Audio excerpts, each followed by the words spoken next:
പണ്ടൊക്കെ നമ്മൾ ആഹാരം കഴിച്ചു അല്ലേ? അന്ന് കഴിച്ചാലും നമുക്ക് ഒരുപാട് അധ്വാനം ഉണ്ടായിരുന്നു. ഇപ്പോൾ KFC പോയാൽ ചിക്കൻ വാങ്ങിച്ചാൽ കൊക്കക്കോള ഫ്രീ ആകില്ലേ? അപ്പോൾ ആ കൊക്കക്കോള ഫ്രീ കിട്ടുമ്പോൾ എന്താ പറ്റുന്നത്? കുട്ടികളത് കുടിക്കും.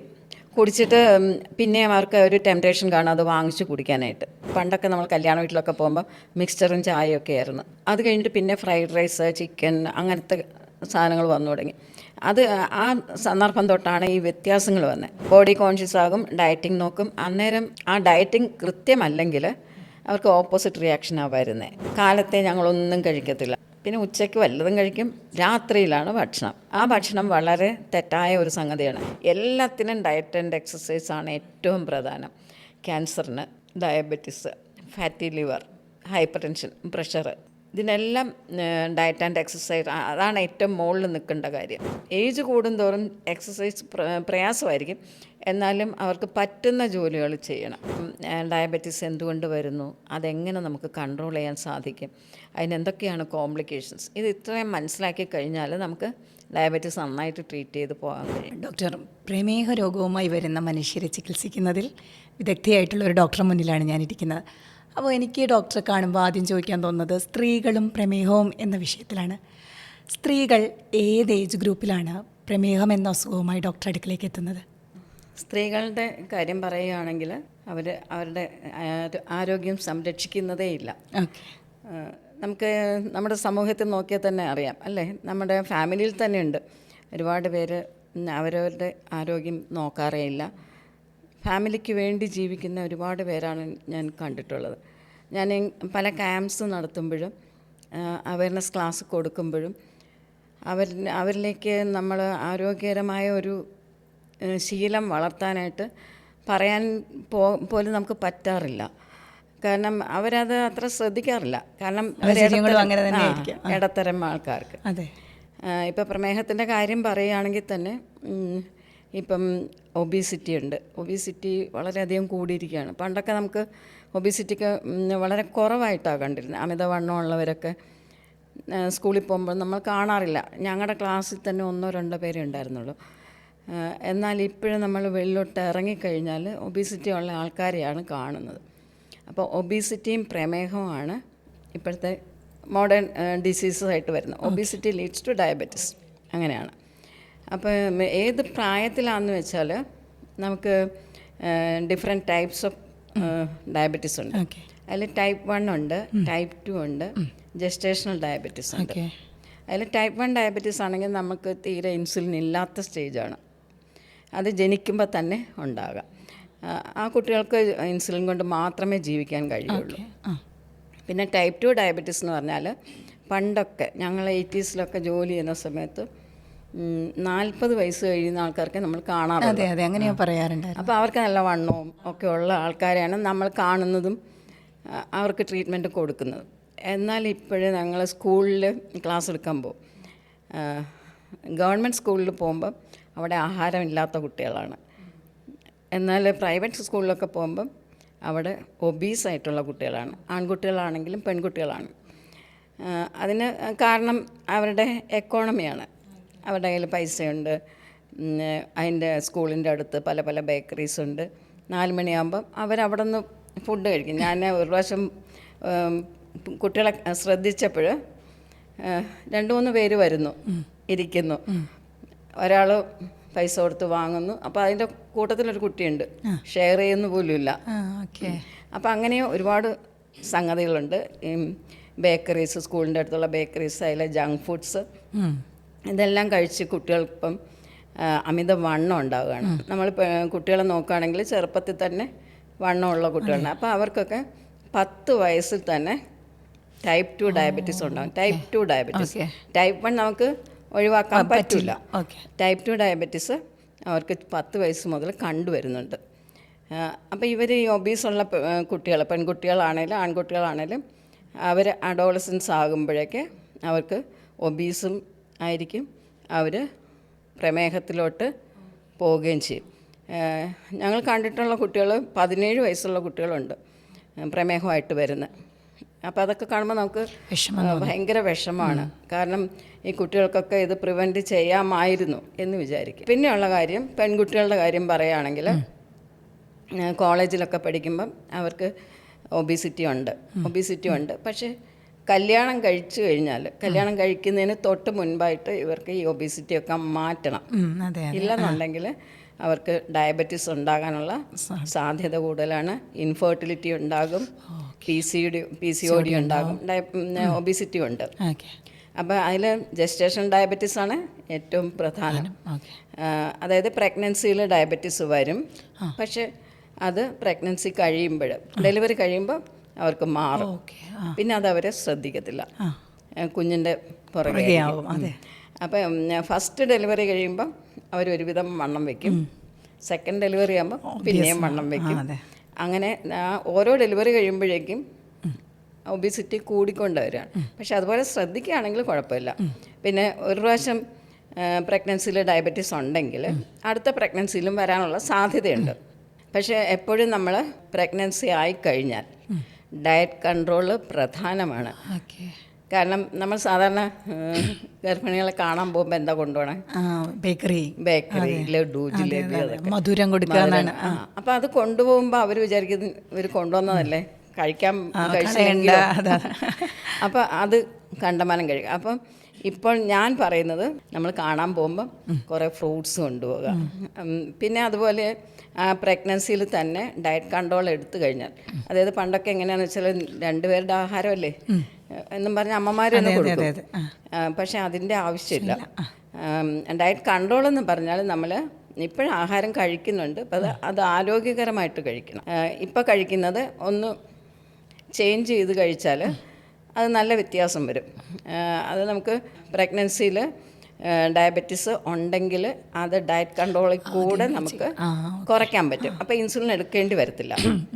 പിന്നെ ഇൻസുലിൻ എടുക്കേണ്ടി വരുന്ന സാഹചര്യത്തിലാണെങ്കിൽ അവർക്ക് അടുത്ത പ്രഗ്നൻസിയിലും ഇൻസുലിൻ എടുക്കേണ്ടി വരും. അപ്പോൾ ഈ എന്നും പറഞ്ഞ് ആഹാരം കഴിക്കാതെ ഇരിക്കരുത്, കൃത്യമായിട്ട് കഴിക്കണം. ഡയറ്റ് ഫോളോ ഡയറ്റ് അങ്ങനെ ഡയറ്റ് എന്നില്ല, നമ്മൾ പ്രോട്ടീൻ ആൻഡ് വെജിറ്റബിൾസ് കൂടുതൽ കഴിച്ച് കാർബോഹൈഡ്രേറ്റ് കുറയ്ക്കുക എന്ന് മാത്രമേ ഉള്ളൂ. അത്രയും നോക്കേണ്ട കാര്യമുള്ളൂ. നല്ല ഭംഗിയായിട്ട് ബാലൻസ് ഡയറ്റായിട്ട് പോവുകയാണെങ്കിൽ പ്രഗ്നൻസിയിൽ ഷുഗർ കൺട്രോൾ ചെയ്യാൻ സാധിക്കും.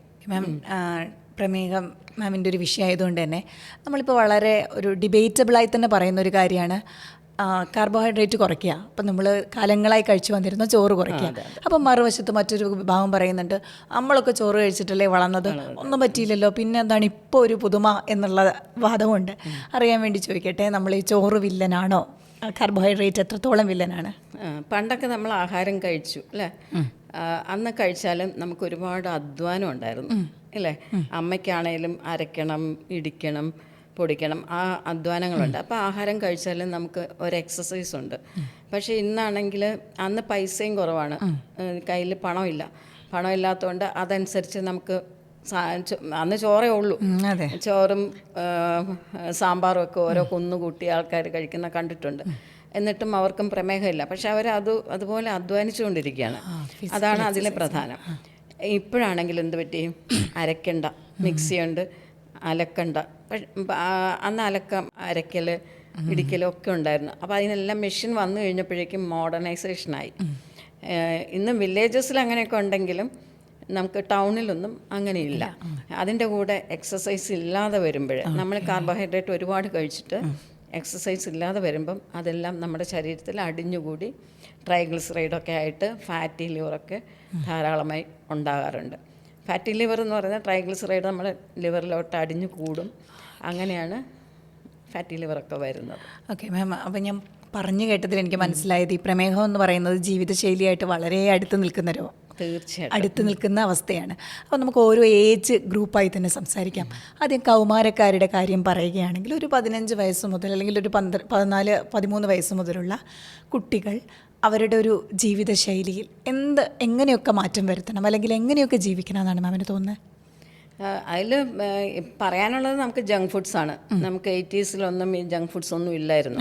അത് കഴിഞ്ഞിട്ടാണ് ജങ്ക് ഫുഡ്സ് വരാൻ തുടങ്ങിയത്. വന്നു കഴിഞ്ഞാൽ പണ്ടൊക്കെ നമ്മൾ കല്യാണ വീട്ടിലൊക്കെ പോകുമ്പോൾ മിക്സ്ചറും ചായയൊക്കെ ആയിരുന്നു ഞങ്ങളുടെ കാലങ്ങളിലൊക്കെ. അത് കഴിഞ്ഞിട്ട് പിന്നെ ഫ്രൈഡ് റൈസ്, ചിക്കൻ, അങ്ങനത്തെ സാധനങ്ങൾ വന്നു തുടങ്ങി. ആ സന്ദർഭം തൊട്ടാണ് ഈ വ്യത്യാസങ്ങൾ വന്നത്. പിന്നെ ജങ്ക് ഫുഡ്സ് ഒരുപാട് വന്നു തുടങ്ങി, എയറേറ്റഡ് ഡ്രിങ്ക്സ് വന്നു.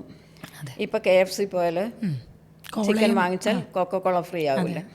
അപ്പോൾ ആ കൊക്കക്കോള ഫ്രീ കിട്ടുമ്പോൾ എന്താ പറ്റുന്നത്, കുട്ടികളത് കുടിക്കും. കുടിച്ചിട്ട് പിന്നെ അവർക്ക് ഒരു ടെംപ്റ്റേഷൻ കാണും അത് വാങ്ങിച്ച് കുടിക്കാനായിട്ട്. അപ്പോൾ ഈ എയറേറ്റഡ് ഡ്രിങ്ക്സൊക്കെ ധാരാളം കുടിക്കുമ്പം അത് നമ്മുടെ ശരീരത്തിൽ ഫാറ്റായിട്ട് മാറും. അങ്ങനെയും ഒബിസിറ്റി ഉണ്ടാവും. അതാണ് ഈ കൊച്ചു കുട്ടികളുടെ കാര്യം പറയുന്നത്. അതായത് നമ്മൾ അച്ഛനമ്മമാർ തന്നെയാണത് അവർക്ക്, കാരണം നമുക്ക് സമയമില്ലാത്തതുകൊണ്ട് ബേക്കറിയിൽ നിന്ന് വാങ്ങിച്ചുകൊണ്ട് പോകും. പിന്നെ കുട്ടികൾക്ക് നമ്മളുടെ സാധാരണ ഫുഡ് ഇഷ്ടപ്പെടാതെയോ.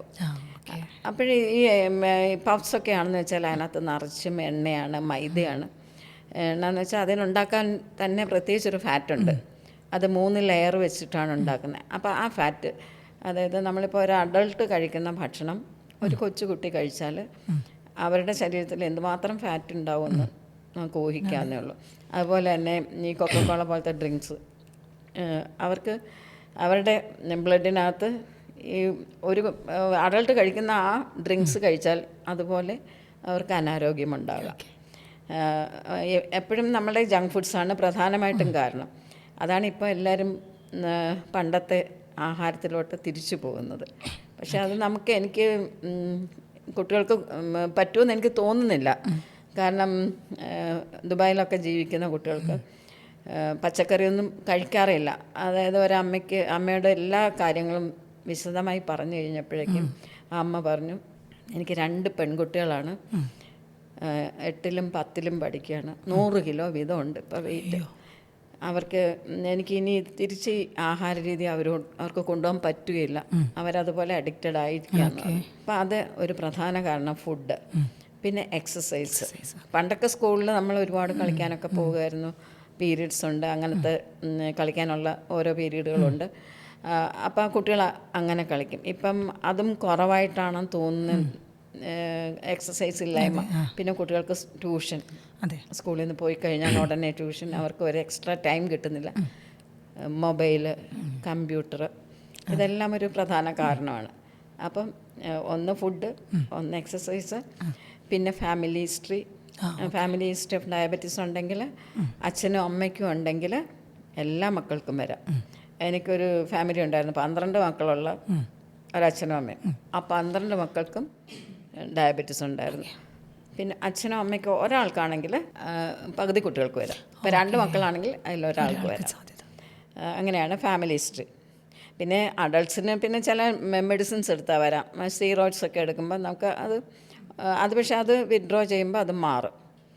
പിന്നെ സ്ട്രെസ്സ്, പഠനത്തിൻ്റെ സ്ട്രെസ് ഉണ്ടാവും, പിന്നെ സ്കൂളിലെ സ്ട്രെസ്സ്, വീട്ടിലെ സ്ട്രെസ്, അല്ല അച്ഛനും അമ്മയും പഠിക്കാൻ പറയും സ്ട്രെസ്സ്, അങ്ങനെയൊക്കെ വരുമ്പോഴേക്കും കുട്ടികൾക്ക് ഇതൊക്കെ വരാനുള്ള സാധ്യതകളാണ്.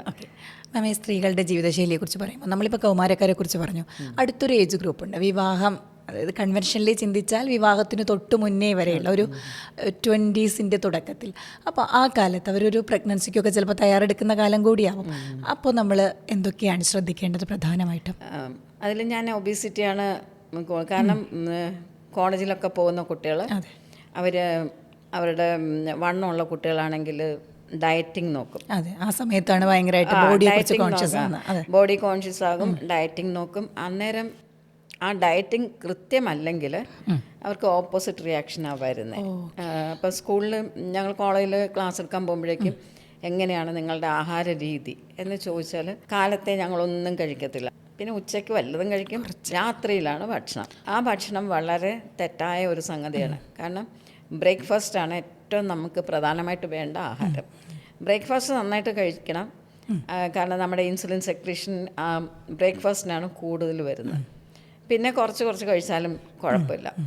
പക്ഷേ ഈ യങ്സ്റ്റേഴ്സിനെ, ഈ അഡോളസൻസിനെ നോക്കിക്കഴിഞ്ഞാൽ അവർ രാത്രിയിലെ ഫുഡ് നമ്മളെപ്പോഴും 7 മണിക്ക് മുന്നേ ഡിന്നർ കഴിച്ചിരിക്കണം എന്നാണ് പറയുന്നത്. പക്ഷേ അവരുടെ ആഹാര രീതി നോക്കുകയാണെങ്കിൽ 10 മണി 11 മണി സ്നാക്കിങ്, ഇടയ്ക്കുള്ള സ്നാക്കിങ്, അതൊക്കെ വളരെ ഇമ്പോർട്ടൻ്റ് ആയിട്ടുള്ള കാര്യങ്ങളാണ്. അത് ഇപ്പോൾ ടെക്നോ പാർക്കിലെ കുട്ടികളുടെ കാര്യം പറയുകയാണെങ്കിൽ അവർക്ക് സമയമില്ല, ആഹാരം കഴിക്കാനുള്ള സമയമില്ല. അവരുടെ ഫുഡ് നൈറ്റിലാണ് ഏറ്റവും കൂടുതൽ. അവിടെ ഒരുപാട് ഫ്രണ്ട്സുമായിട്ടൊക്കെ പോയിട്ട് പുറത്തുനിന്ന് അവിടെ ഒരുപാട് ഡയബറ്റീസ് ഉള്ള കുട്ടികളുണ്ട്. പിന്നെ പെൺകുട്ടികൾ കല്യാണത്തിന് മുന്നേ ഒബേസിറ്റി ഉണ്ടെങ്കിൽ വണ്ണം കുറയ്ക്കണം. ഓക്കെ. ഡയബറ്റീസ് ഉണ്ടെങ്കിൽ ഡയബറ്റീസ് കൺട്രോൾ ചെയ്ത് പോകണം. പ്രഗ്നൻസി പ്ലാൻ ചെയ്യുകയാണെങ്കിൽ ഇൻസുലിൻ എടുത്ത് തന്നെ ഷുഗർ കൺട്രോൾ ചെയ്യണം. കാരണം നമ്മൾ ടാബ്ലറ്റ് കഴിച്ചുകൊണ്ട് പ്രഗ്നൻസിയിലോട്ട് പോകാൻ പ്രയാസമാണ്. കാരണം ടാബ്ലറ്റ് നിർത്തേണ്ടി വരും. അപ്പോൾ എപ്പോഴും പ്രഗ്നൻസി പ്ലാൻ ചെയ്യുന്നുണ്ടെങ്കിൽ ഇൻസുലിൻ എടുത്ത് ഷുഗർ കൺട്രോൾ ചെയ്ത് തന്നെ പോകണം. എപ്പോഴും ഡയറ്റ് കൺട്രോൾ പ്രധാനമാണ്. അച്ഛനമ്മമാരോട് ഞാൻ എപ്പോഴും പറഞ്ഞു കൊടുക്കുന്നതാണ്. പിന്നെ അതുപോലെ നോർമൽ റീഡിങ് അത് അറിഞ്ഞിരിക്കണം. നോർമലി സാധാരണക്കാർക്ക് എല്ലാവർക്കും ഫാസ്റ്റിംഗ് ഷുഗർ 70 to 110 ആണ്. ഓക്കെ. After food 70 to 140. ഇതാണ് നമുക്ക് നോർമൽ റീഡിങ്. പക്ഷേ പ്രഗ്നൻസിയിൽ ഈ റീഡിങ് വളരെ കുറവായിരിക്കും. 70 to 90 ആണ് ഫാസ്റ്റിംഗ്. 90 ആണ് വരേണ്ടത്. 92 വരെ വരാം. പിന്നെ ആഫ്റ്റർ ഫുഡ് 120. അപ്പം വ്യത്യാസം 10 വ്യത്യാസം വരുന്നുണ്ട്. എന്താ കാരണം എന്ന് വെച്ചാൽ 120ക്കും 140ക്കും ഇടയിൽ വന്നാൽ അബോർഷൻസ് ഒക്കെ ഉണ്ടാകാനുള്ള സാധ്യതകളുണ്ട്. ഒരു കുട്ടിയുടെ കാര്യം പറയണമെങ്കിൽ ഞാൻ കണ്ടിട്ട് 8 അബോർഷനായി. 9ാമത്തെ കുട്ടിയാണ് കിട്ടിയത്. അപ്പോൾ ഇതെല്ലാം വളരെ പ്രധാനപ്പെട്ട കാര്യങ്ങളാണ്. നമ്മൾ അമ്മമാർക്ക് ക്ലാസ് എടുക്കാൻ പോകുമ്പം ഷുഗർ ഇല്ലാത്തവർ ഇത് ശ്രദ്ധിക്കത്തില്ല, ഷുഗർ ഉള്ളവർ ശ്രദ്ധിക്കും. പക്ഷേ ഇത് എപ്പോൾ വേണേലും വരാം. സാധ്യതയുള്ളവർക്ക് വരാനുള്ള അത് തന്നെയാണ് മാം എൻ്റെ അടുത്ത ചോദ്യം. അതായത് ഇപ്പോൾ വിവാഹം കഴിഞ്ഞു, ഒരു കുട്ടിയെ എക്സ്പെക്റ്റ് ചെയ്യുന്നു. അപ്പോൾ നമ്മൾ പ്രഗ്നൻസിയുടെ ആദ്യ മന്താണ്, നമുക്ക് ഡയബറ്റീസ് ഒന്നുമില്ല, നമ്മൾ നോർമലാണ് എങ്കിൽ ഒരു 9ാം മാസത്തിലേക്കൊക്കെ എത്തുമ്പോൾ ഡയബറ്റീസ് എന്ന പ്രശ്നം നിങ്ങൾക്ക് വരാതിരിക്കണമെങ്കിൽ ഗർഭകാലത്ത് എന്തൊക്കെ ശ്രദ്ധിക്കണം? ഗർഭിണി ആകുന്ന സമയത്ത്, അതായത് കാരണങ്ങൾ എന്തെന്നൊക്കെ വെച്ചാൽ, ഒന്ന് ഫാമിലി ഹിസ്റ്ററി ഞാൻ പറഞ്ഞു. അച്ഛനും അമ്മയ്ക്കും ഡയബറ്റീസ് ഉണ്ടെങ്കിൽ എന്തായാലും എനിക്ക് വരും എന്നുള്ള ചിന്ത വേണം. വരാൻ സാധ്യത ഉണ്ടെന്നുള്ള ചിന്ത വേണം. പിന്നെ ഏജ് മോർ ദാൻ 25. 25 വയസ്സ് കഴിഞ്ഞാൽ ഇത് വരാനുള്ള സാധ്യതകൾ കൂടുതലാണ്. പിന്നെ സ്ട്രെസ് ഉണ്ടെങ്കിൽ വരാം. അപ്പോൾ ഇങ്ങനെയുള്ളവർ പ്രഗ്നൻസി ആയിക്കഴിഞ്ഞാൽ തന്നെ നമ്മൾ ആസ് ഏർലി ആസ് പോസിബിൾ നമ്മൾ ബ്ലഡ് ഷുഗർ നോക്കണം. നമുക്കിപ്പോൾ ഏഷ്യയിലാണ് ഏറ്റവും കൂടുതൽ ഡയബറ്റീസ് ഉള്ളത്. ചൈനക്കാർക്കും ഇന്ത്യക്കാർക്കും. ആദ്യം ചൈനയായിരുന്നു മുന്നേ നിന്നത്, പക്ഷേ ഇപ്പം നമ്മൾ ഇന്ത്യക്കാരാണ് മുന്നിൽ നിൽക്കുന്നത്. അതിന് പ്രധാന കാരണം നമ്മുടെ ജനറ്റിക് മേക്കപ്പും ആഹാര രീതിയും എല്ലാമാണ്.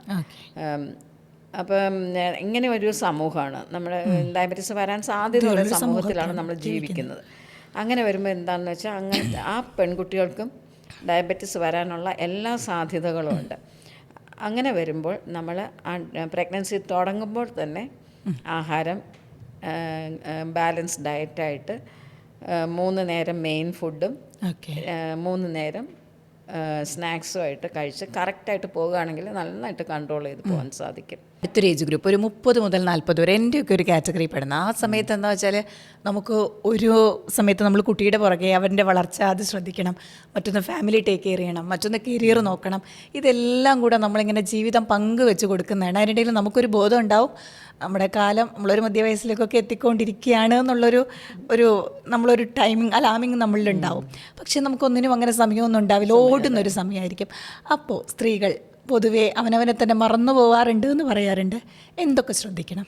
സ്ത്രീകൾ എന്ന് പറഞ്ഞാൽ സ്ത്രീകളാണ് വീട്ടിൻ്റെ എല്ലാ കാര്യവും നോക്കുന്നത്, അല്ലേ?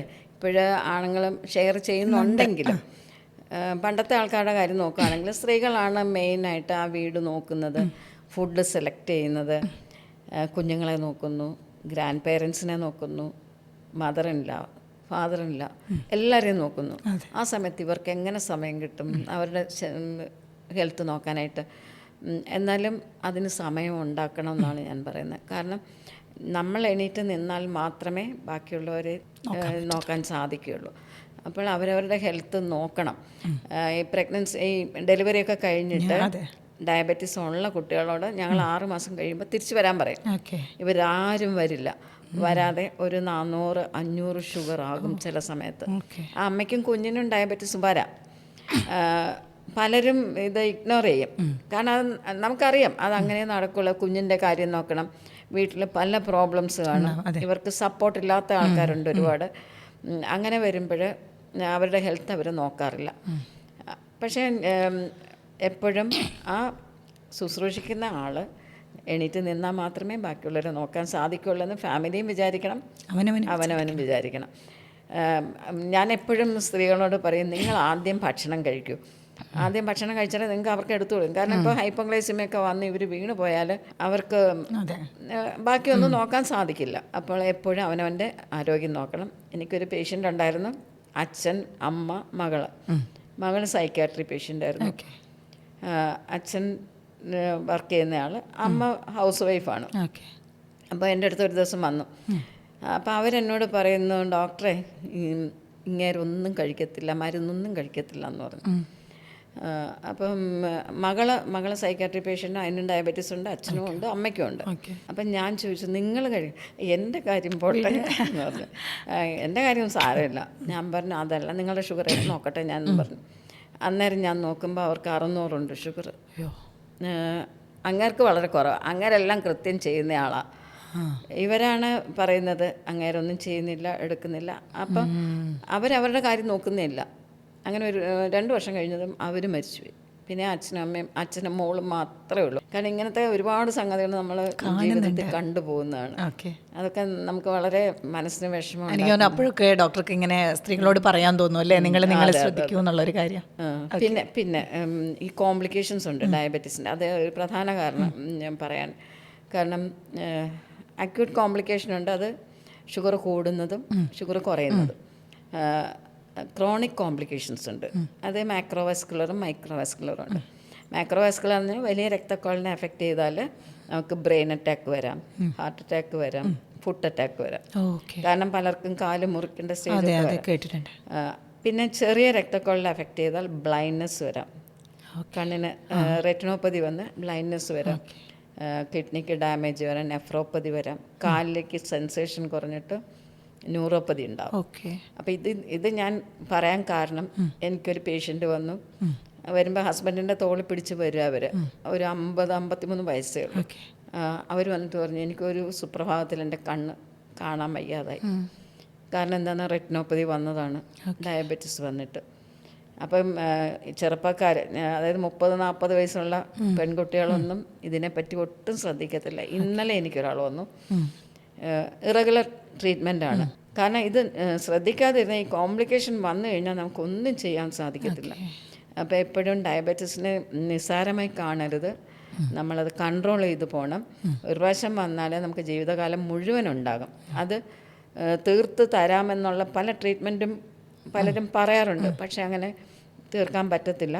ഒരു പ്രാവശ്യം വന്നാൽ നമുക്ക് കൺട്രോൾ ചെയ്ത് പോകാനേ സാധിക്കുകയുള്ളൂ. ഡോക്ടർ, പിന്നൊരു ഏജ് ഗ്രൂപ്പാണ്, ഒരു മധ്യവയസ്സിലേക്ക് എത്തുമ്പോൾ ഒരു മെനോപോസ് ഏജിലേക്ക് വരുന്ന സ്ത്രീകൾ. അവരിലൊരു ഹോർമോണൽ ചേഞ്ചസ് ധാരാളമാണ്, മൂഡ് സ്വിങ്സിനെ കുറിച്ച് കേട്ടിട്ടുണ്ട്. അപ്പോൾ അവർ പ്രധാനമായും ജീവിതശൈലിയിൽ ഇത്തരം ലൈഫ് സ്റ്റൈൽ ഡിസീസസിലേക്ക് എത്താതിരിക്കാൻ എന്തൊക്കെ ശ്രദ്ധിക്കണം? എല്ലാത്തിലും പ്രധാനം ഡയറ്റ് ആൻഡ് എക്സസൈസ് ആണ്. ഡയറ്റ് നമ്മൾ നോക്കുക, എല്ലാവരും ഒരേപോലത്തെ ഡയറ്റ്. പണ്ടത്തെ കാർബോഹൈഡ്രേറ്റ് ഒരുപാട് ചോറുണ്ണാതെ അത് ഓരോ ദിവസവും നമ്മളിപ്പോൾ ഇന്നിപ്പോൾ ഒരാളോട് ഡയറ്റിൻ്റെ കാര്യം പറയുകയാണ്, ഒരുപാട് കഴിച്ചുകൊണ്ടിരിക്കുന്ന ഒരാളാണ്. അവരോട് അത് ഒരു പ്ലേറ്റ് എടുത്താൽ 1/4 ഭാഗം ആക്കണം എന്ന് പറഞ്ഞാൽ അവർക്ക് സങ്കടമാവും, ഭയങ്കര വിഷമാവും. അപ്പം ഞാൻ പറയും, ഓരോ പിടി നിങ്ങൾ കുറയ്ക്കുക, ഓരോ ദിവസം ഓരോ പിടി കുറച്ച് നമുക്ക് കംഫർട്ടബിളായിട്ട് വരുന്നിടം വരെ ഒന്ന് കുറച്ച്. അടുത്തത് കുറച്ച് പ്രോട്ടീൻസ്. നമ്മളുടെ പ്രോട്ടീൻ യൂസും വെജിറ്റബിൾ യൂസും വളരെ കുറവാണ്. ഇപ്പം കുറച്ച് വ്യത്യാസങ്ങൾ വന്നിട്ടുണ്ട്. പക്ഷേ പണ്ടൊക്കെ നമ്മളൊരു കാന്താരിമുളക് ഉണ്ടെങ്കിൽ ഒരു വക്കം ചോറുണ്ടാവുമെന്ന് പറയല്ലേ. അപ്പോൾ അതുപോലെ അത്രയും ചോറുണ്ണാതെ പ്രോട്ടീൻ കണ്ടൻറ്റ് കൂട്ടുക. പ്രോട്ടീൻ കണ്ടന്റ് എന്ന് വെച്ചാൽ പയറ്, കടല, നിലക്കടല, മീൻ, ഇറച്ചി, മുട്ട, ഇതൊക്കെയാണ്. അപ്പം പ്രോട്ടീനകത്ത് നമ്മൾ കാർബോഹൈഡ്രേറ്റ് 70% കഴിക്കുമ്പം 30% വെജിറ്റബിളും പ്രോട്ടീനും ഉള്ളൂ. അപ്പോൾ ഇനി നമ്മൾ എന്താ ചെയ്യേണ്ടതെന്ന്, 25-50% ചോറ് കാർബോഹൈഡ്രേറ്റ് കഴിച്ചിട്ട് 25% പ്രോട്ടീൻ ഇൻക്രീസ് ചെയ്യണം. പ്രോട്ടീൻ ഇൻക്രീസ് ചെയ്താലേ നമുക്ക് വിശപ്പ് കുറയുള്ളൂ. കാരണം ചോറ് എന്തുകൊണ്ടാണ് നമ്മൾ കണ്ടവാനം കഴിക്കുന്നത്, വിശപ്പ് മാറാൻ. പക്ഷേ പ്രോട്ടീൻ കഴിച്ചാൽ നമുക്ക് വിശപ്പ് കുറയും. അത് നമ്മൾ ശ്രദ്ധിച്ചാൽ അറിയാം. നമ്മുടെ ഫുഡിൽ ചേഞ്ച് വരുത്തുമ്പം ആ പ്രോട്ടീൻ കണ്ടൻറ്റ് കൂട്ടി കാർബോഹൈഡ്രേറ്റ് കുറയ്ക്കുമ്പം നമുക്ക് വിശക്കാതെ കുറേ നേരം ഇരിക്കാം. പക്ഷേ കാർബോഹൈഡ്രേറ്റാണ് കൂടുതൽ കഴിക്കുന്നത്. ഇപ്പോൾ ഇഡ്ഡലി കഴിക്കുകയാണ്, ഒരു 3 ഇഡ്ഡലിയും കഴിച്ച് ചട്നിയും കഴിച്ച് 5 ഇഡ്ഡലിയും കഴിച്ച് പോകുന്നവരുണ്ട്.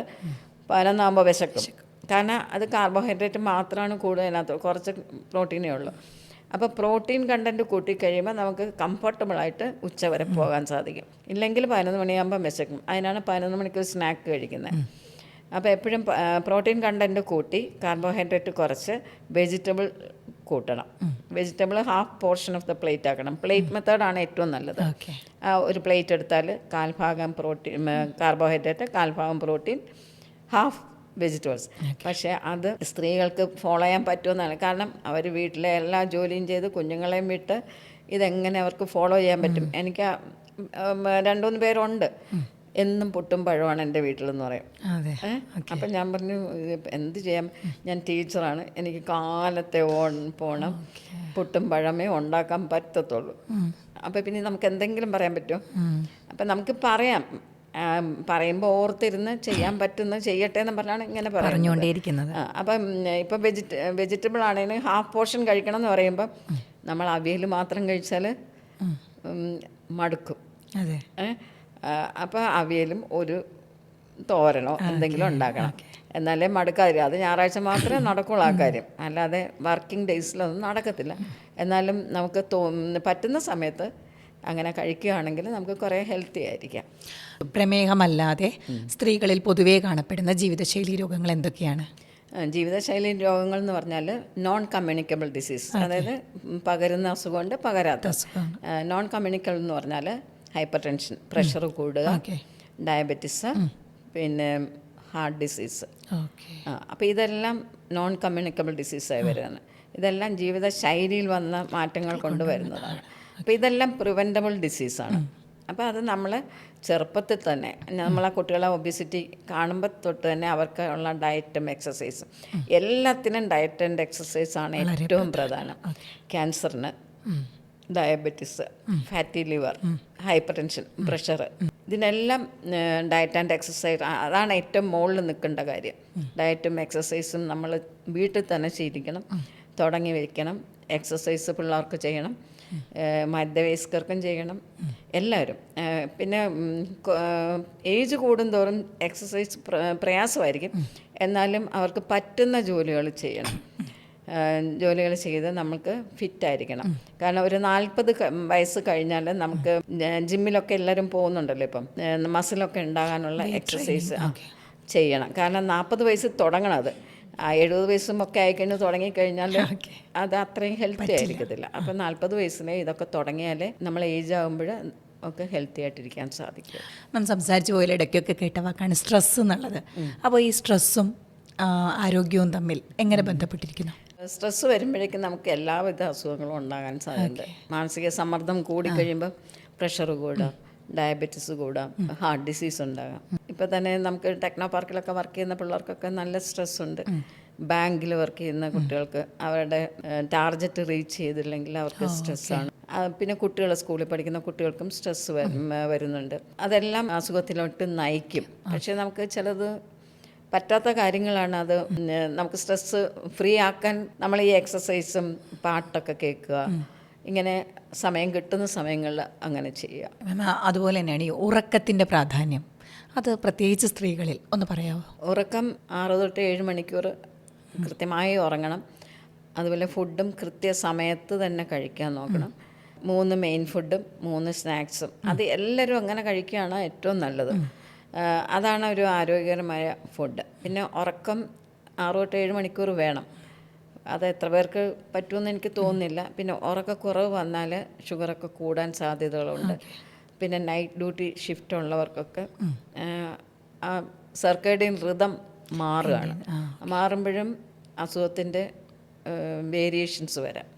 അതുപോലെ നമ്മളിപ്പോൾ ഒരു പ്രിവെൻറ്റീവ് ആസ്പെക്റ്റിൽ സംസാരിച്ചു. ഇനി നിങ്ങളൊരു ഷുഗർ പേഷ്യൻ്റ് ആണെന്നിരിക്കട്ടെ എങ്കിൽ അവരുടെ ജീവിതശൈലി എങ്ങനെയാണ് ക്രമീകരിക്കേണ്ടത്? ഡയബറ്റീസ് ഉള്ള ഒരു പേഷ്യൻ്റ് ആണെങ്കിൽ അത് എഡ്യൂക്കേഷൻ, അതായത് ഡയബറ്റീസിനെ പറ്റി മനസ്സിലാക്കുക. അല്ലാതെ വെറുതെ ബ്ലഡ് ടെസ്റ്റ് ചെയ്ത് പോയി ഷുഗർ ഫാസ്റ്റിങ്ങോ ആഫ്റ്റർ ഫുഡും നോക്കിയിട്ട് പോയിട്ട് കാര്യമില്ല. ഡയബറ്റീസ് എന്തുകൊണ്ട് വരുന്നു, അതെങ്ങനെ നമുക്ക് കൺട്രോൾ ചെയ്യാൻ സാധിക്കും, അതിനെന്തൊക്കെയാണ് കോംപ്ലിക്കേഷൻസ്, ഇത് ഇത്രയും മനസ്സിലാക്കി കഴിഞ്ഞാൽ നമുക്ക് ഡയബറ്റീസ് നന്നായിട്ട് ട്രീറ്റ് ചെയ്ത് പോകാൻ കഴിയും. കാരണം പലരും ഇന്ന് വരുന്ന ആൾക്കാർ ചിലപ്പോൾ 3 വർഷം കഴിഞ്ഞായിരിക്കും വരുന്നത് ചെക്കപ്പിന്. പക്ഷെ ചിലർ എല്ലാ മാസവും വന്ന് റെഗുലറായിട്ട് ചെക്കപ്പ് ചെയ്യുന്നവരുണ്ട്. അങ്ങനെയുള്ളവർക്ക് കോംപ്ലിക്കേഷൻസ് കുറഞ്ഞാണ് കാണുന്നത്. റെഗുലർ ചെക്കപ്പ് ഉള്ളവർക്ക് കോംപ്ലിക്കേഷൻസ് വളരെ കുറവായിട്ടാണ് നമ്മൾ കണ്ടുവരുന്നത്. പിന്നെ ഞാൻ പറയുന്നത്, ഒരു ഡയബറ്റീസ് ഉള്ള ഒരാൾ, ഇപ്പം നമ്മളൊരു 8 മില്യൺ ആൾക്കാരെ ഡയഗ്നോസ് ചെയ്തു ഡയബറ്റീസ് ഉണ്ടെന്ന്. 8 മില്യൺ ആൾക്കാർ അൺഡയഗ്നോസ്ഡ് ആയിട്ട് നടക്കുകയാണ്. അവർ പ്രീ ഡയബറ്റിക് സ്റ്റേജിലാണ്. കാരണം എന്തെന്ന് വെച്ചാൽ, ഡയബറ്റീസ് വരികയാണെങ്കിൽ ഒരു 10 വർഷം മുന്നേ തന്നെ നമ്മളൊരു പ്രീ ഡയബറ്റിക് സ്റ്റേജിലായിരിക്കും. അതായത് ഫാസ്റ്റിംഗ് ഷുഗർ മോർ ദാൻ 110 ആണെങ്കിൽ നമുക്ക് പ്രീ ഡയബറ്റീസ് ആണെന്ന് പറയാം. അതുകൊണ്ട് എപ്പോഴും നമ്മളൊരു ഫാസ്റ്റിംഗ് ഷുഗർ നോക്കുക.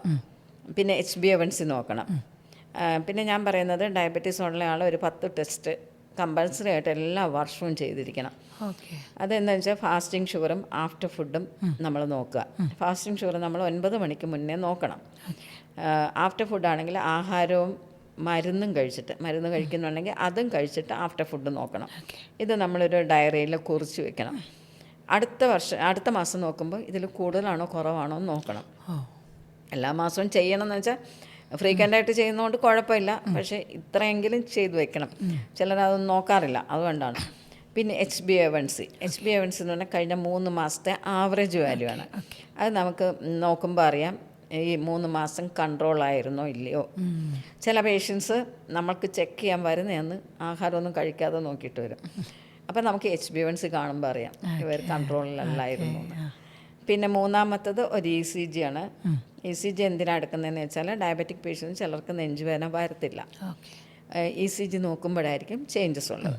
അപ്പോൾ അതൊരു 6 മാസം കൂടുമ്പോൾ ECG നോക്കണം. അപ്പം 1 മാസം, 3 മാസം, 6 മാസം. ഇനി ഉള്ള ടെസ്റ്റെല്ലാം വർഷത്തിലൊരിക്കൽ ചെയ്താൽ മതി. ലിപ്പിഡ് പ്രൊഫൈല്, അതായത് കൊളസ്ട്രോളിൻ്റെ എല്ലാ ഘടകങ്ങളും നോക്കുക. നല്ല കൊളസ്ട്രോളും ചീത്ത കൊളസ്ട്രോളും. ചിലപ്പോൾ ടോട്ടൽ കൊളസ്ട്രോളിൽ കുറവാണെങ്കിലും ഇതിൽ HDL-ലും LDL-ലും വ്യത്യാസം കാണും. അപ്പം നല്ല കൊളസ്ട്രോൾ ഉണ്ടോ, ചീത്ത കൊളസ്ട്രോൾ ഉണ്ടോ, നല്ലത് കൂടുതലുണ്ടോ എന്ന് നോക്കണം. നല്ല കൊളസ്ട്രോൾ എന്ന് പറയുന്നത് HDL ആണ്. അത് 45-ൽ കൂടുതൽ വേണം. ട്രൈഗ്ലിസറൈഡ് 150-ൽ കുറവായിരിക്കണം. LDL കൊളസ്ട്രോൾ 100-ൽ കുറവായിരിക്കണം. ഡയബറ്റീസ് കൂടെ ഉണ്ടെങ്കിൽ 70-ൽ കുറയണം എന്നാണ് പറയുന്നത്. അപ്പോൾ ഇത് നോക്കണം. നമ്മുടെ ലിവറിലാണ് എല്ലാ മെറ്റബോളിസും നടക്കുന്നത്. അപ്പോൾ ലിവർ ഫങ്ഷൻ ടെസ്റ്റ് ചെയ്യണം. കിഡ്നിക്ക് ഞാൻ കോംപ്ലിക്കേഷൻ പറഞ്ഞില്ലേ, അപ്പോൾ ഈ എന്തെങ്കിലും കോംപ്ലിക്കേഷൻ ഉണ്ടോ എന്നുള്ളതും കൂടെ നമ്മൾ തുടക്കത്തിൽ ഒരു ഡയബറ്റീസ് ആയിട്ട് വന്നാൽ നോക്കിയിട്ട് അങ്ങ് പോകണം. കാരണം അടുത്ത വർഷം ഇത് തന്നെ റിപ്പീറ്റ് ചെയ്യണം. അപ്പോൾ അവർക്കത് പ്രോഗ്രസ്സിങ് ആണോ റിഗ്രസ്സിങ് ആണോ എന്ന് നമുക്ക് നോക്കാൻ സാധിക്കും. ഈ പ്രീ ഡയബറ്റിക് സ്റ്റേജിൽ തന്നെ കോംപ്ലിക്കേഷൻസ് വരാറുണ്ട്. അതുകൊണ്ടാണ് ഈ ടെസ്റ്റുകൾ ഡയബറ്റീസ് ഡയഗ്നോസ് ചെയ്യുമ്പോൾ നമ്മൾ ചെയ്യണമെന്ന് പറയുന്നത്. അപ്പോൾ RFT നോക്കണം, ലിവർ ഫങ്ഷൻ നോക്കണം, ഫുഡ് എക്സാമിനേഷൻ. ഞാൻ പറഞ്ഞില്ലേ ന്യൂറോപ്പതി ഉണ്ടാവുമെന്ന്, ഫുഡ് അറ്റാക്ക് വരും. ഫുഡ് അറ്റാക്ക് വരുന്നത് എന്താണെന്ന് വെച്ചാൽ രക്തോട്ടം കുറയുന്നത് കൊണ്ടും ന്യൂറോപ്പതി ഉള്ളത് കൊണ്ടുമാണ് ഫുഡിന് ഇൻഫെക്ഷൻ വരുന്നത്. അപ്പം ഫുഡ് എക്സാമിനേഷൻ മസ്റ്റായിട്ട് ചെയ്തിരിക്കണം ഇയർലി. പിന്നെ കണ്ണും കാലും വർഷത്തിലൊരിക്കൽ നിർബന്ധമായും ചെയ്തിരിക്കണം. കാലിൽ എന്തെങ്കിലും അൾസർ ഉണ്ടെങ്കിൽ 3 months കൂടുമ്പോൾ 1 month കൂടുമ്പോഴും ഡോക്ടറെ കാണണം. പിന്നെ ഈ ഫാസ്റ്റിംഗ് ഷുഗറും ആഫ്റ്റർ ഫുഡും നോർമലാണെങ്കിൽ നിങ്ങൾ 3 മാസം കഴിഞ്ഞിട്ട് ഡോക്ടറെ കണ്ടാൽ മതി. അതല്ല കൂടുതലായി നിൽക്കുകയാണെങ്കിൽ ഡോക്ടർ പറയുന്നതനുസരിച്ച് വന്ന് കണ്ട് കറക്റ്റ് ചെയ്ത് പോകണം. ഓക്കെ മാം, ഇത് പറഞ്ഞപ്പോഴാണ് നിങ്ങളൊരു ഷുഗർ പേഷ്യൻ്റ് ആണെങ്കിൽ ഇൻസുലിൻ്റെ സഹായത്തോടു കൂടിയാണ് നിങ്ങൾ ഒരു നോർമൽ ജീവിതം മുന്നോട്ട് കൊണ്ടുപോകുന്നതെങ്കിൽ അവരുടെ ലൈഫിനെ പറ്റി പുറം ലോകത്തുള്ളവർക്ക് അധികം അറിവുണ്ടാവില്ല. എങ്ങനെയാണ് ഈ ഇൻസുലിനുമായി ജീവിക്കുന്ന മനുഷ്യർ, അവർ ബുദ്ധിമുട്ടിലാണോ, എങ്ങനെയാണ് കണ്ടിരിക്കുന്നത്? പണ്ടൊക്കെ ആണെങ്കിലും മെഡിസിൻസ് 2 ടാബ്ലറ്റ് ഉണ്ടായിരുന്നുള്ളൂ 80s-ലൊക്കെ. 2 ടാബ്ലറ്റ്. അപ്പോൾ മെലിഞ്ഞ ആൾ വരുവാണെങ്കിൽ നമ്മളൊരു ഗുളിക കൊടുക്കും, വണ്ണമുള്ള ആൾ വരുവാണെങ്കിൽ മറ്റത് കൊടുക്കും. അത് കഴിഞ്ഞിട്ട് അടുത്ത മാസം വരുമ്പോഴേക്കും ഇവർക്ക് കൺട്രോൾ ഇല്ലെങ്കിൽ ഇത് അങ്ങോട്ടും ഇങ്ങോട്ടും മാറ്റി കൊടുക്കും. അത് കഴിഞ്ഞിട്ടാണ് ഇൻസുലിൻ കൊടുക്കുന്നത്. പണ്ടൊക്കെ ഇൻസുലിൻ താമസിച്ചാണ് കൊടുക്കുന്നത്. അതാണ് ആൾക്കാർ ചോദിക്കുന്നത്, ഇൻസുലിൻ എടുത്താൽ ജീവിതകാലം മുഴുവൻ എടുക്കണ്ടേ എന്ന് ചോദിക്കും. പക്ഷേ ഇന്നാണെങ്കിൽ ഒരുപാട് പലതരം ഗുളികകളുണ്ട്. അപ്പോൾ അത് നമ്മുടെ ആൾക്കാരുടെ എക്കോണമി അനുസരിച്ച് നമുക്ക് എഴുതാൻ സാധിക്കും. ചിലർക്ക് പൈസ ഇല്ലാത്തവരാണ്, നമുക്ക് വില്ലേജ് ഏരിയയിലൊക്കെ അവിടെ പോയി കഴിഞ്ഞാൽ വാങ്ങാൻ സാധിക്കാത്ത ആൾക്കാരുണ്ട്. എന്നാൽ പൈസ ഉള്ള ആൾക്കാർക്ക് അതിനനുസരിച്ചുള്ള ഗുളികകളുണ്ട്, നല്ല എഫക്റ്റ് ഉള്ളതുണ്ട്. അപ്പോൾ ഇൻസുലിൻ എടുക്കാതെ തന്നെ ഷുഗർ കൺട്രോൾ ചെയ്യാനുള്ള ഗുളികകൾ വന്നിട്ടുണ്ട്. ഇൻസുലിൻ എടുക്കാൻ നമ്മൾ എപ്പോഴാണ് പറയുന്നതെന്ന് വെച്ചാൽ കോംപ്ലിക്കേഷൻസ്, ഹൈ ഷുഗർ ലെവലുള്ളപ്പോൾ നമുക്ക് ഇൻസുലിൻ എടുത്തേ പറ്റുള്ളൂ. ഹൈ ഷുഗർ ഉണ്ടെങ്കിൽ അത് ഇൻസുലിൻ എടുത്ത് കുറച്ച് കൊണ്ടുവന്നിട്ട് നമുക്ക് ടാബ്ലറ്റിലോട്ട് മാറ്റാം. അപ്പം എഡ്യൂക്കേഷൻ, പിന്നെ ടാബ്ലറ്റ് ഉണ്ട്, ഇൻസുലിൻ ഉണ്ട്. അപ്പോൾ ഇൻസുലിൻ ആദ്യം എടുത്തു കഴിഞ്ഞാൽ നമുക്ക് കോംപ്ലിക്കേഷൻ ഒരു 10 വർഷത്തേക്ക് ഡിലേ ചെയ്യാം. അതുകൊണ്ടാണ് ഇൻസുലിൻ ഒരു കുറച്ച് നാളെങ്കിലും, ഒരു മാസത്തേക്കെങ്കിലും എടുത്തിട്ട് നമുക്ക് കുറച്ചിട്ട് ടാബ്ലറ്റിലോട്ട് പോകാം. ഇൻസുലിൻ എടുക്കുന്നവർക്ക് ചിലർ ഇൻസുലിനാണ് പ്രിഫർ ചെയ്യുന്നത്. അത് ജീവിതകാലം മുഴുവൻ എടുക്കേണ്ടി വരും. അതെടുക്കുന്ന സ്ഥലങ്ങളൊക്കെ മനസ്സിലാക്കിയിരിക്കണം. ആഹാരത്തിന് മുൻപാണോ പിൻപാണോ എന്നുള്ളതെല്ലാം ഡോക്ടറോട് പറഞ്ഞ് മനസ്സിലാക്കി തന്നെ എടുത്തിട്ട് പോകണം. പല ഇൻസുലിൻസുണ്ട്. നമുക്ക് ഒരു നേരം കൊടുക്കാവുന്ന ഇൻസുലിനുണ്ട്. അത് ആഹാരമായിട്ട് ബന്ധമൊന്നും ഇല്ലാത്തതാണ്. പിന്നെ വേറെ ഇൻസുലിനുണ്ട്, അരമണിക്കൂർ മുന്നേ എടുക്കുന്ന ഇൻസുലിനുണ്ട്, 10 മിനിറ്റ് മുന്നേ എടുക്കുന്ന ഇൻസുലിനുണ്ട്, ആഹാരത്തിൻ്റെ ഒപ്പം എടുക്കുന്ന ഇൻസുലിനുണ്ട്. ആ ഡിഫറെൻറ്റ് ടൈപ്സ് ഏതൊക്കെയാണെന്ന് ഡോക്ടറോട് തന്നെ ചോദിച്ചിട്ട് പോകണം. നമുക്ക് ഇപ്പം പറഞ്ഞു കൊടുത്താൽ അത് മനസ്സിലാവില്ല. ഓക്കെ മാം, വൈൻഡ് അപ്പ് ചെയ്യുന്നതിന് മുന്നേ ചോദിക്കട്ടെ, നമ്മളിങ്ങനെ പറയാറുണ്ട്, നിങ്ങൾ ഒരിക്കലും ഒരു പ്രമേഹ രോഗിയായാൽ നിങ്ങൾ ജീവിതകാലം മുഴുവൻ ഒരു പ്രമേഹ രോഗിയാണെന്ന്. അത് ശരിയാണോ? ഈ ആധുനികമായ ട്രീറ്റ്മെൻറ്റുകൾ മനുഷ്യരെ എത്രത്തോളം സഹായിക്കുന്നുണ്ട്? ഒരിക്കൽ പ്രമേഹം ഉണ്ടായിക്കഴിഞ്ഞാൽ അത് കൺട്രോൾ ചെയ്ത് പോകാനേ പറ്റുള്ളൂ. കാരണം ഡയറ്റ് കൺട്രോളും ടാബ്ലറ്റും എല്ലാം ഉണ്ട്. പലർക്കും ഡയറ്റ് കൺട്രോളിലോട്ട് മാറാൻ സാധിക്കുന്നുണ്ട്. നന്നായിട്ട് നോക്കുന്ന ആൾക്കാർക്ക് ഡയറ്റ് കൊണ്ട് മാത്രം, ടാബ്ലറ്റൊക്കെ എടുത്തിരുന്ന ആൾക്കാർക്ക് ഷുഗറൊക്കെ കൺട്രോൾ ചെയ്തു വന്ന് ഡയറ്റും എക്സസൈസും കൊണ്ട് അവർക്ക് നോർമലായിട്ട് വരാറുണ്ട്. അതൊരു ഭാഗം. പിന്നെ ചിലർക്ക് ഇൻസുലിൻ ഇല്ലാതെ ജീവിക്കാൻ പറ്റത്തില്ല, അങ്ങനെ ഒരാൾക്കാർ. പിന്നെ പല നമ്പർ ഓഫ് ഡ്രഗ്സ്, ടാബ്ലറ്റ്സ് എടുക്കേണ്ട ആൾക്കാരുണ്ട്, അങ്ങനെയുള്ളവരും ഉണ്ട്. അപ്പോൾ അതനുസരിച്ചിട്ട് മുന്നോട്ട് പോകണം. കാരണം കൺട്രോൾ ചെയ്ത് പോകാനേ പറ്റുള്ളൂ. കോംപ്ലിക്കേഷൻസ് വരാതെ നോക്കണം. അതാണ് പ്രിവെൻഷനാണ് എപ്പോഴും നമുക്ക് ആവശ്യം. കോംപ്ലിക്കേഷൻസ് വരാതെ അവരവർ ശ്രദ്ധിക്കണം. ചെറുപ്പക്കാർ ഇതിന് വലിയ പ്രാധാന്യം കൊടുക്കുന്നില്ല, പക്ഷേ ചെറുപ്പക്കാർ വേണം ഇതിന് പ്രാധാന്യം കൊടുക്കേണ്ടത്. കാരണം പല ചെറുപ്പക്കാരും വീണ് മരിക്കുന്നതായിട്ട് നമ്മൾ കാണാറുണ്ട്.